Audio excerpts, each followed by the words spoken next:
A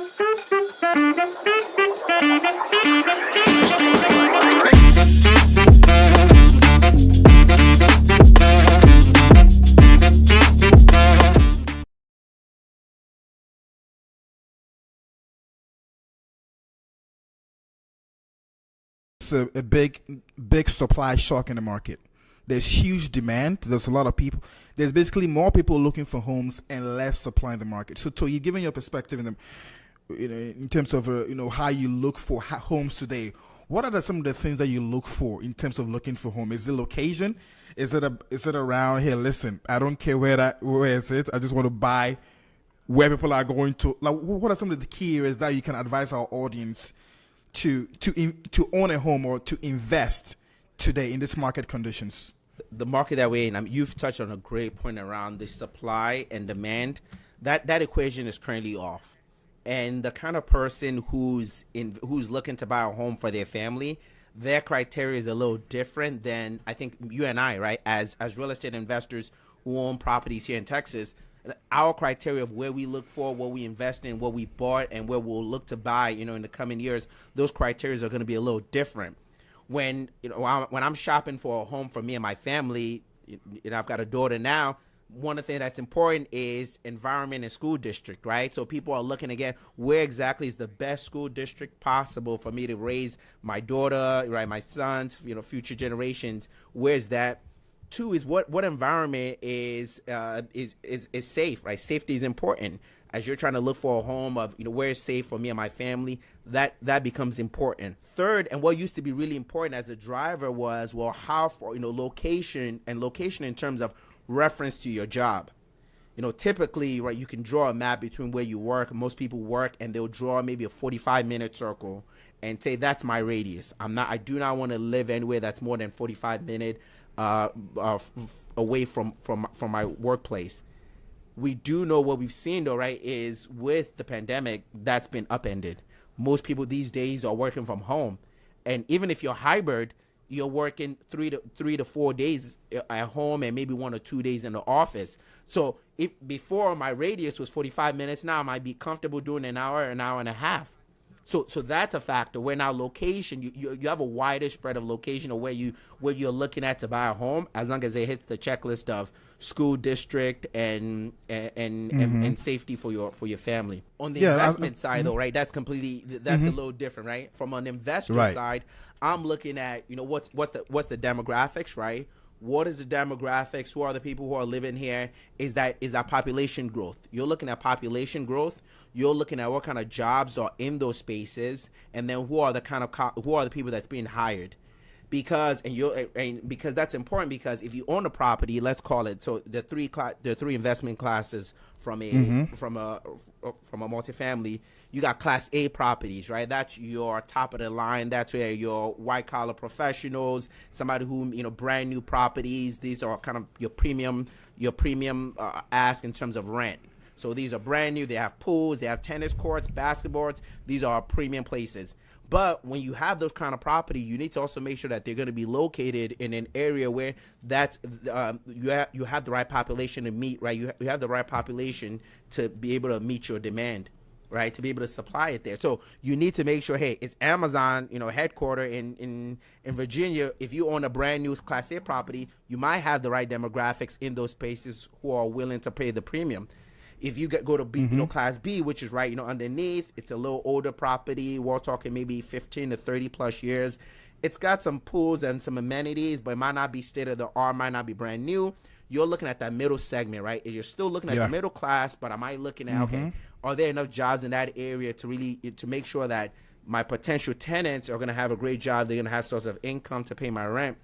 And then when you go to your C-class property, that's really that workforce. That's really that blue collar properties. And if that's kind of property that you're buying, you want to make sure that's the demographics that's in that space and you can meet the demand. So when I'm looking at my personal home, I'm thinking school district, I'm thinking environment, and how far maybe from a specific location. From rental, we're looking at population growth, we're looking at the workforce, we're looking at the demand, right, in terms of what are the competition that's in that area, And if I bring my property online, is there still enough demand to be able to certainly fill for my vacancies? No, I think you actually said everything accurately. You're definitely spot on, especially if I'm a single family. I have a family of 4. I'm looking for a home to live in. I think definitely location is key, and obviously the foundational piece of the location, which is definitely the key principle in real estate, is safety. You want to make sure that your kids can go out and play and not get shot. I think it's really critical that you have that as a location, obviously. And also, jobs is very, very critical as well. I want to be in this place where companies are moving into, because by them moving into that, it brings more demand, and that drives the value of your property, given the supply and demand dynamics.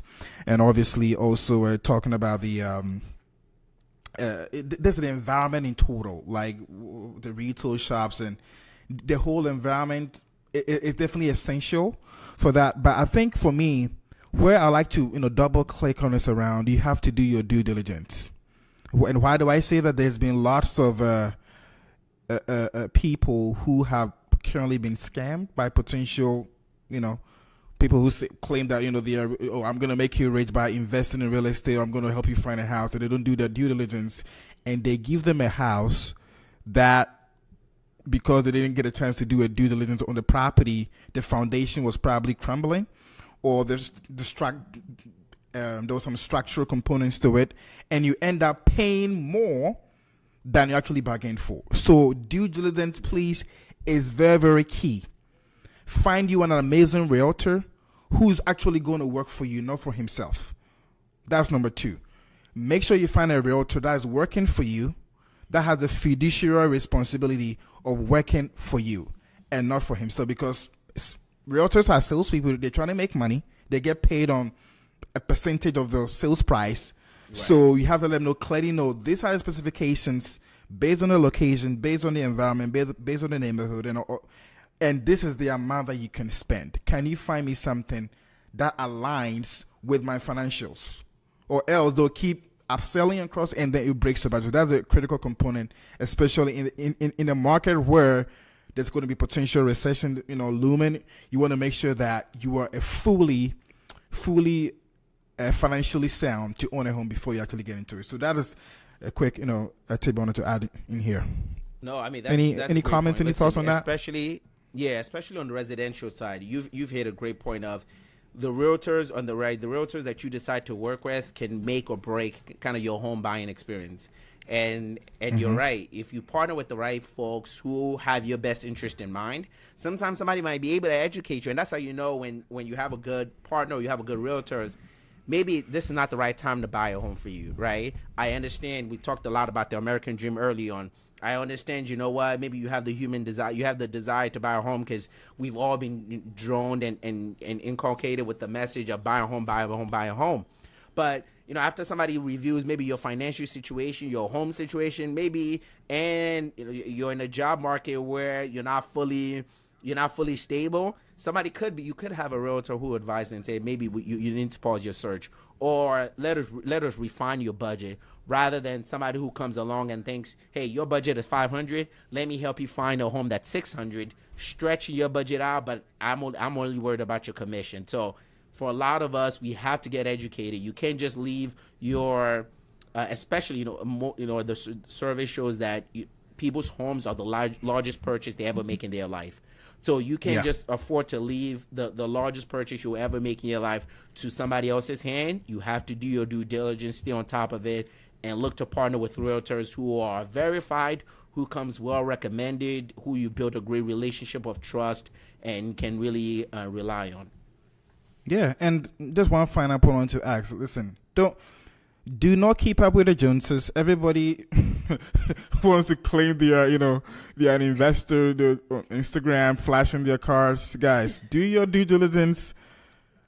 Do your own research. I'm going to repeat it again. Do your own work, because this is, like as Toyi mentioned, it's going to be one of the largest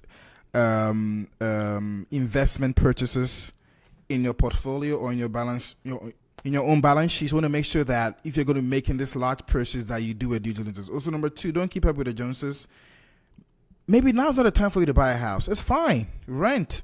Don't compare yourself to, your buddy got a big house and you're trying to compete with him. No, guys, listen. You have your own vision. You have your own path.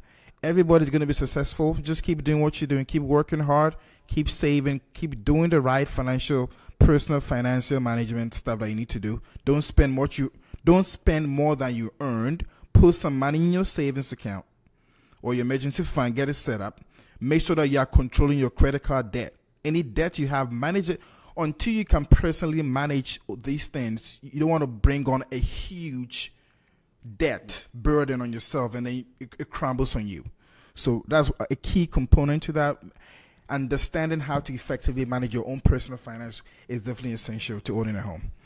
So I wanted to just say that before I move to the next topic. Now, do you have any tips to your point? You said one of the big things that you and I keep stressing on is due diligence, due diligence, which is important. But I feel like sometimes you use terms.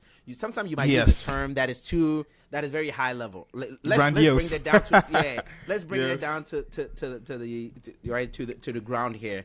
What are some steps? Right, you're buying a home. You're trying to do your due diligence. What is 2-3 things that you would do, just to give people an example of what it means to do your own due diligence? Yeah, so the 2-3 things I'm going to, number one is about don't buy the first house that you see. I would say evaluate a minimum of 10 houses to pick kiss more frogs to get your queen. It is very essential because you can see an amazing house. You're like, oh man, this is it. No, you need to evaluate multiple homes to pick the best one that fits your price. That's number one in terms of the due diligence. And obviously, once you find that home, make sure that you hire how do you call it, the inspectors. The inspectors to inspect the home from top to bottom, from the roofing all the way down to the foundation. It's very essential. Electrical work, structural work, and let them present to you with a report.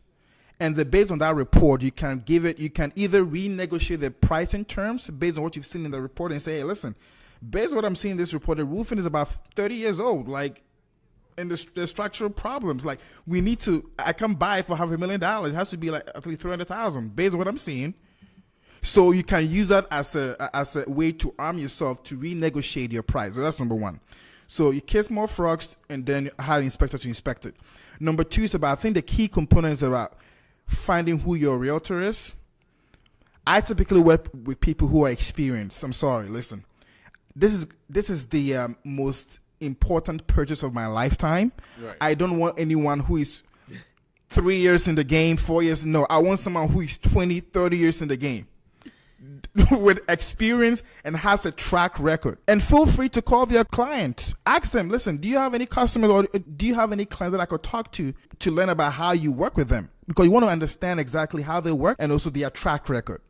It's extremely essential because there's a lot of sleazy, realtors out there who claim that they're going to help you, but they end up not actually helping you. So that is another component to it. And I'll say the final component to it is about the financing piece. Listen, the truth is older than the lie. you know you can afford a property. You know it based on your finance. Don't lie to yourself. If you can afford it, rent. There's dignity in rented, just as there's dignity in owning a home. Do not know. A lot of people get beat down because they feel like they have to own a home to be valuable. No, you are valuable just by who you are. You're a human being. So if you look at your financial status, you've done the math. And the mortgage price came up to be whatever, let's say $2,000 with maintenance costs and everything and insurance, and you feel like $4,000 is too much for you, decline and say, you know what?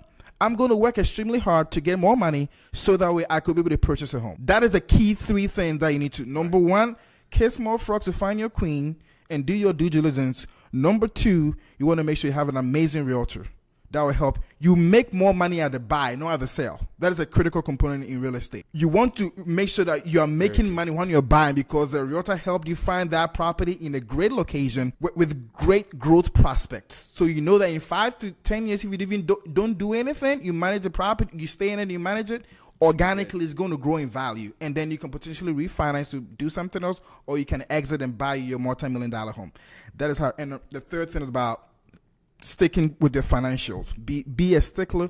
Be stubborn about your finances. If you can afford it, decline it, and trust me, that is more peace of mind. That is true. Than peace of But hell. Listen, that's some great advice that you shared. But I've known some people to walk in the first home and they're like, this is it, no more. So, but great advice, Caleb. I plus everything. Yeah, it's it.